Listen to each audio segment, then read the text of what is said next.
Hello and welcome to Cinetube Hindi. आज के इस वीडियो में मैं एक्सप्लेन करूंगा अक्षय कुमार की न्यू फिल्म सम्राट पृथ्वीराज।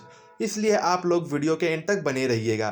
तो चलिए शुरू करते हैं आज का ये वीडियो। लेकिन वीडियो स्टार्ट करने से पहले अगर आप लोग हमारे चैनल पर न्यू हो तो गाइस प्लीज़ चैनल को सब्सक्राइब कर दीजिए।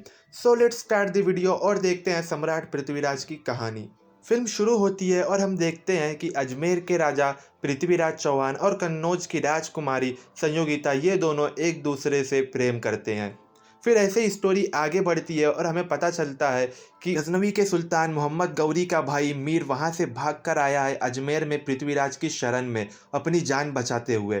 फिर हम देखते हैं कि पृथ्वीराज जाते हैं मीर से मिलने के लिए और उससे वादा करते हैं कि वो उसकी जान बचाएंगे और अजमेर में उसे शरण देंगे और उसके भाई यानी सुल्तान मोहम्मद गौरी से उसकी हिफाजत करेंगे। जब ये बात सुल्तान को पता चलती है कि पृथ्वीराज चौहान ने उसके भाई को शरण दी है तो उसे बहुत गुस्सा आता है और वो अपने एक आदमी के ज़रिए पृथ्वीराज चौहान के पास अपना पैगाम भिजवाता है। उसका आदमी पृथ्वीराज चौहान के पास आता है और पैगाम कहता है। वो कहता है कि सुल्तान चाहते हैं कि पृथ्वीराज चौहान उनके भाई को आज़ाद कर दे। अगर पृथ्वीराज चौहान ने उनके भाई को आज़ाद नहीं किया तो सुल्तान पृथ्वीराज चौहान के खिलाफ युद्ध लड़ेंगे। जिस पर पृथ्वीराज कहते हैं कि उन्होंने उसके भाई से वादा किया है और वो अपनी ज़बान से मुकर नहीं सकते और अगर सुल्तान युद्ध चाहते हैं तो हम उससे युद्ध लड़ेंगे। फिर अगले सीन में हम देखते हैं कि पृथ्वीराज चौहान और गजनवी के सुल्तान इन दोनों के बीच में जंग होती है और दोस्तों इस जंग में पृथ्वीराज चौहान मोहम्मद गौरी को हरा देते हैं और हराने के बाद उन्हें कैद में रख लेते हैं। फिर उन्हें कैद में रखने के बाद पृथ्वीराज चौहान के सभा में जितने भी लोग होते हैं खासकर उनके काका काका का कहना होता है कि मोहम्मद गौरी को यहीं पर ख़त्म कर दिया जाए, उन्हें मार दिया जाए। लेकिन पृथ्वीराज उनकी बात नहीं मानते। फिर हम देखते हैं कि सभा में कैदी को बुलाया जाता है यानी मोहम्मद गौरी को बुलाया जाता है। फिर पृथ्वीराज मोहम्मद गौरी से कहते हैं कि मैं तुम्हें आज़ाद कर रहा हूँ, तुम्हारी जान मैं तुम्हें बख्श दे रहा हूँ। जिस पर मोहम्मद गौरी कहते हैं तुम मुझे आज़ाद मत करो, तुम मुझे अभी मौत दे दो। अगर तुमने मुझे अभी नहीं मारा तो मैं आगे जाकर तुमसे बदला लूँगा और तुम्हें मार डालूंगा। जिस पर पृथ्वीराज हंसते हैं और कहते हैं कि जाओ तुम मेरा कुछ नहीं बिगाड़ सकते। फिर हम देखते हैं कि पृथ्वीराज चौहान मोहम्मद गौरी को आज़ाद कर देते हैं। वहाँ दूसरी तरफ कन्नौज के राजा जयाचंद्रा को दिल्ली की सिंहासन पर बैठना होता है, लेकिन उन्हें अपने महामंत्री के ज़रिए पता चलता है कि दिल्ली की कुर्सी अब पृथ्वीराज चौहान को मिल रही है, जिससे वो बहुत ही ज़्यादा गुस्से में आ जाते हैं।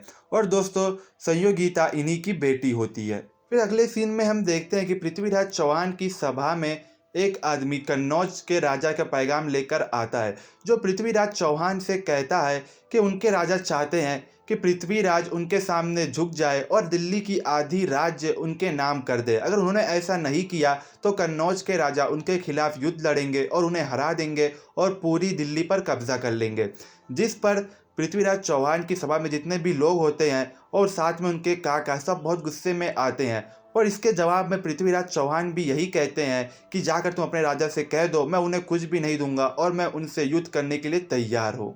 फिर जब जयाचंद्रा को पता चलता है कि पृथ्वीराज चौहान ने उनकी बात नहीं मानी है तो उन्हें लगता है कि उनकी बेइज्जती हुई है। इसलिए पृथ्वीराज चौहान के वापस से बेइज्जती करने के लिए वो एक प्लान बनाते हैं। वो अपनी बेटी संयोगिता का स्वयंवर रखते हैं और साथ में पृथ्वीराज चौहान के जितने भी मित्र और शत्रु होते हैं यानी जितने भी दोस्त और दुश्मन होते हैं सबको उस स्वयंवर में बुलाते हैं। लेकिन पृथ्वीराज चौहान को वहाँ पर नहीं बुलाया जाता है, बल्कि उनकी सोने की मूर्ति बनाकर अपने दरवाजे पर खड़ा कर देते हैं ताकि वहाँ जितने भी लोग आए उन्हें लगे कि पृथ्वीराज चौहान वहाँ के दरबार है और लोग उनका मजाक उड़ाए और उन पर हंसे।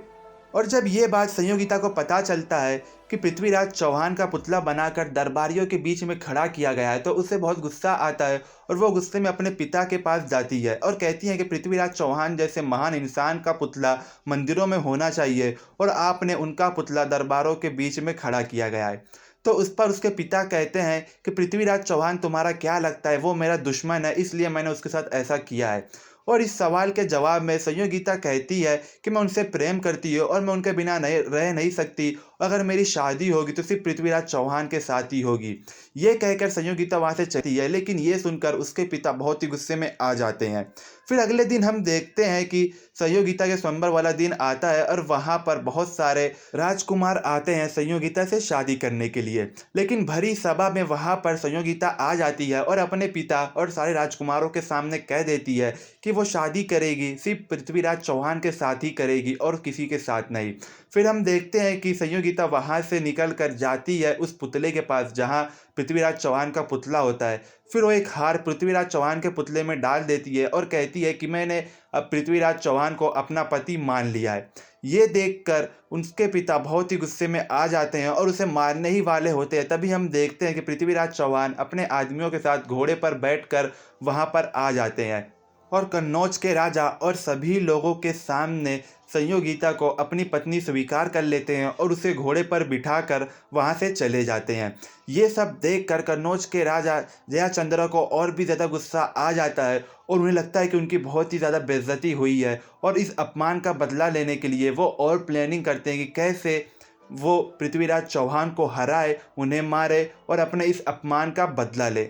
फिर इसके अगले सीन में हम देखते हैं कि जयाचंद्रा अपने सेनापति को ऑर्डर देते हैं कि पृथ्वीराज चौहान के राज्य में जाकर हमला करने का। फिर अगले सीन में हम देखते हैं कि उनकी सेना जाती है गौड़पुर किले में जो पृथ्वीराज चौहान के राज्य में आता है, उस पर हमला कर देते हैं। वहीं दूसरी तरफ दिल्ली में पृथ्वीराज चौहान अपनी पत्नी संयोगिता के साथ पूजा करने के लिए जाते हैं कुछ दिनों के लिए। तो वहाँ पर पृथ्वीराज चौहान नहीं होते, वहाँ पर उनके काका और बाकी के लोग होते हैं। इसलिए वो उन्हें जब पता चलता है कि गौड़पुर किले पर हमला हुआ है तो वो लोग बिना अपने सम्राट यानी पृथ्वीराज चौहान के बिना ही जाते हैं जंग लड़ने के लिए। फिर हम देखते हैं कि काका और बाकी के लोग जाते हैं गौड़पुर किले में कन्नौज के राजा की सेना से लड़ने के लिए। और दोस्तों इस जंग में काका की जान चली जाती है, वो शहीद हो जाते हैं।